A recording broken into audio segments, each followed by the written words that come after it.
Gbagbo est un homme politique. Et là où il a raison, c'est là qu'il s'appuie.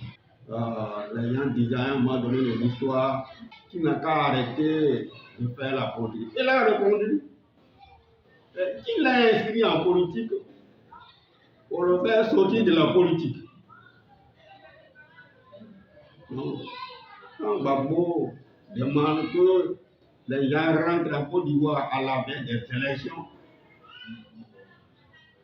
si ce n'est pas pour des questions de fraude électorale, il souhaitait qu'on en parle. Il a raison. Non, il a raison. Mais seulement, tous ceux qui viennent à Côte d'Ivoire ne viennent pas pour la politique. Les gens entendent souvent des questions, des situations, des circonstances favorables pour rentrer en Côte d'Ivoire. Et ils viennent tous les seuls pour une question de sauver leur vie, une question de survie.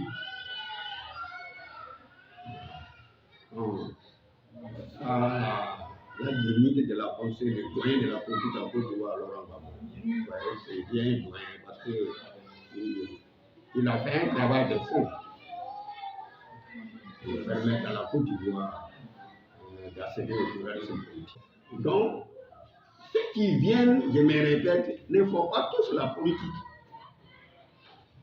Il y a des amis à Ouagadougou, comme c'est le pays qu'on cible le plus souvent en matière de migration vers notre pays. Moi-même, il m'était rendu là-bas. Ils ne venaient pas tous pour faire la politique. D'autres même ne s'intéressent même pas. Il a envoyé une question très intéressante qui dit, il veut savoir si parmi toutes les ethnies, parce que la Côte d'Ivoire est un État en mosaïque fluide, il dit mosaïque fluide. À quoi est-ce que le peuple Ankan, qu'il a pris de façon restrictive, les Baoulés, ont un don pour la gestion de l'État. C'est-à-dire que c'est la question que soulève encore ce diplomate ivoirien. Donc moi, j'ai réagi tout de suite que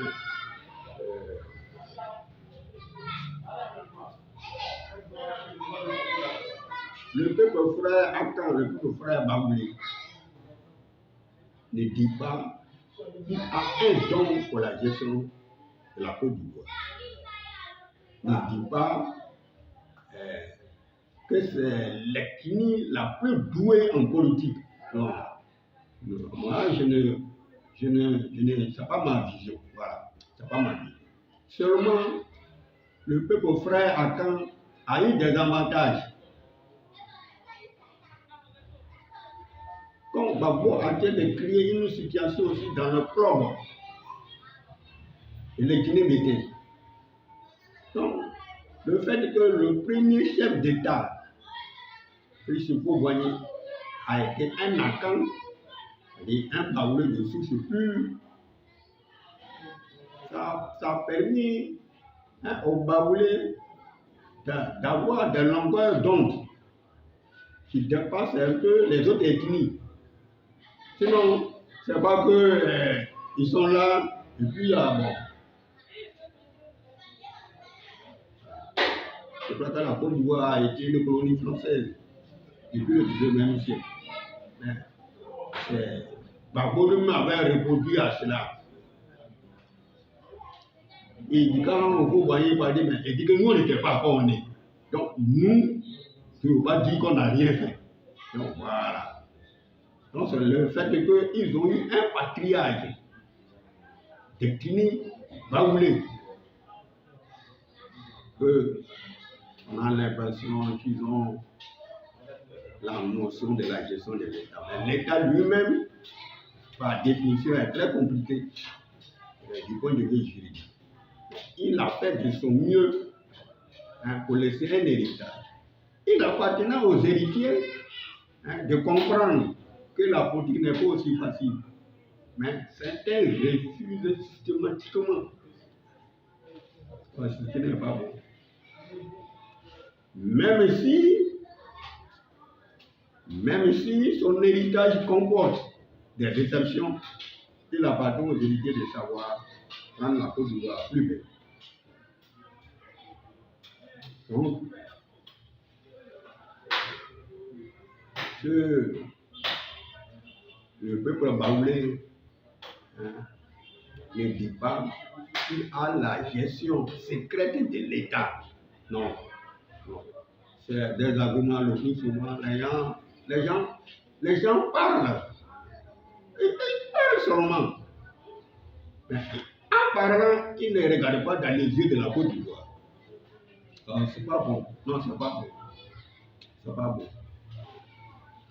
C'est pas bon. Sachant très bien que la politique est très difficile. C'est une science qu'on ne peut pas facilement cerner. Et surtout les pays comme la Côte d'Ivoire où des étrangers sortent de toutes sortes. On vient de nous dire que c'est le premier pays en Afrique de l'Ouest qui héberge les plus d'expatriés. C'est ce que j'ai lu dans un quotidien d'information. Aussi, ça, c'est ici. Le Bon Presse. Je l'ai gardé. C'est pas moi. Moi, je ne fais que dire, ce n'est pas moi. Donc, les Baoulés ne sont pas aussi outillés de pouvoir, par rapport aux autres ethnies.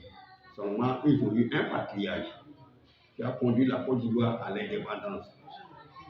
Un patriarche qui a mené une lutte politique. En ce moment-là, les Babos n'étaient pas encore là. Voilà pourquoi il dit que non.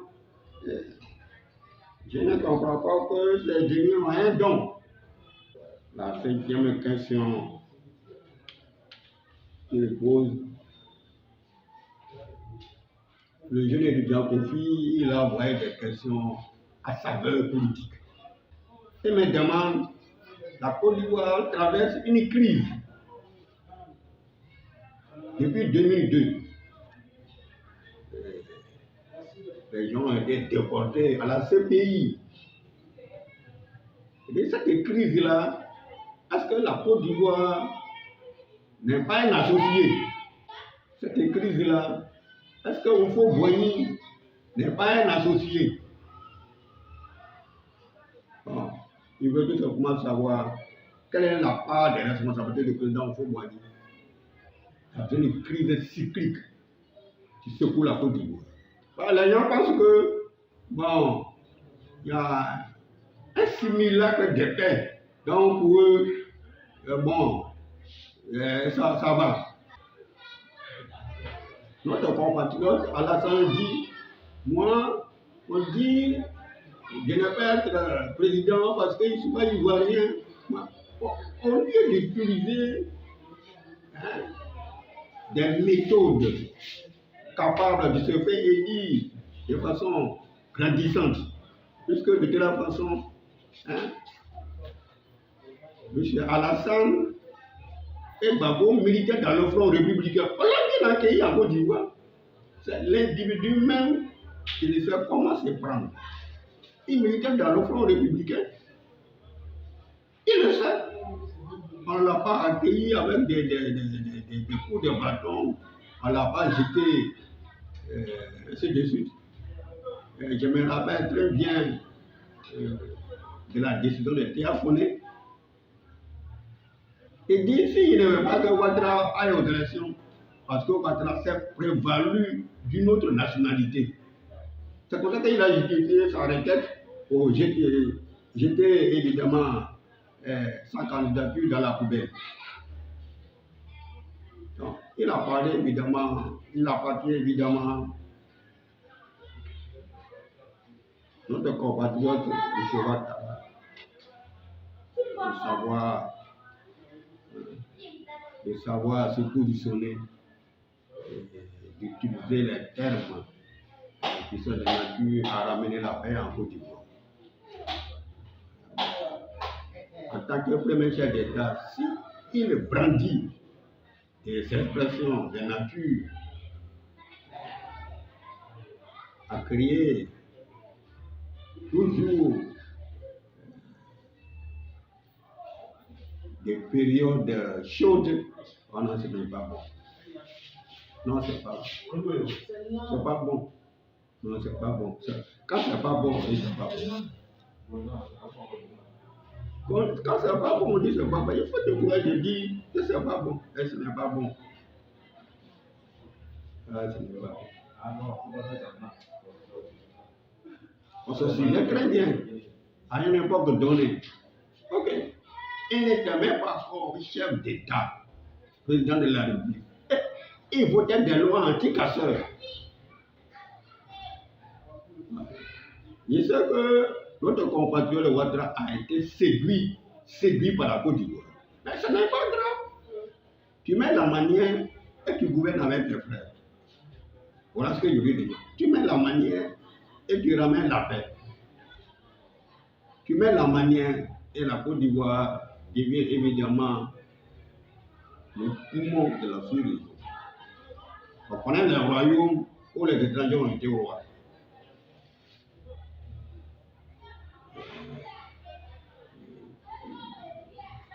C'est cela, c'est ce qui blesse évidemment dans la réflexion et dans l'établissement de la culture de l'État jusqu'à la fin de l'État. Mais la manière, mais accompagner aveuglément la colonisation, c'est un peu difficile à digérer. Oui, je dis c'est difficile.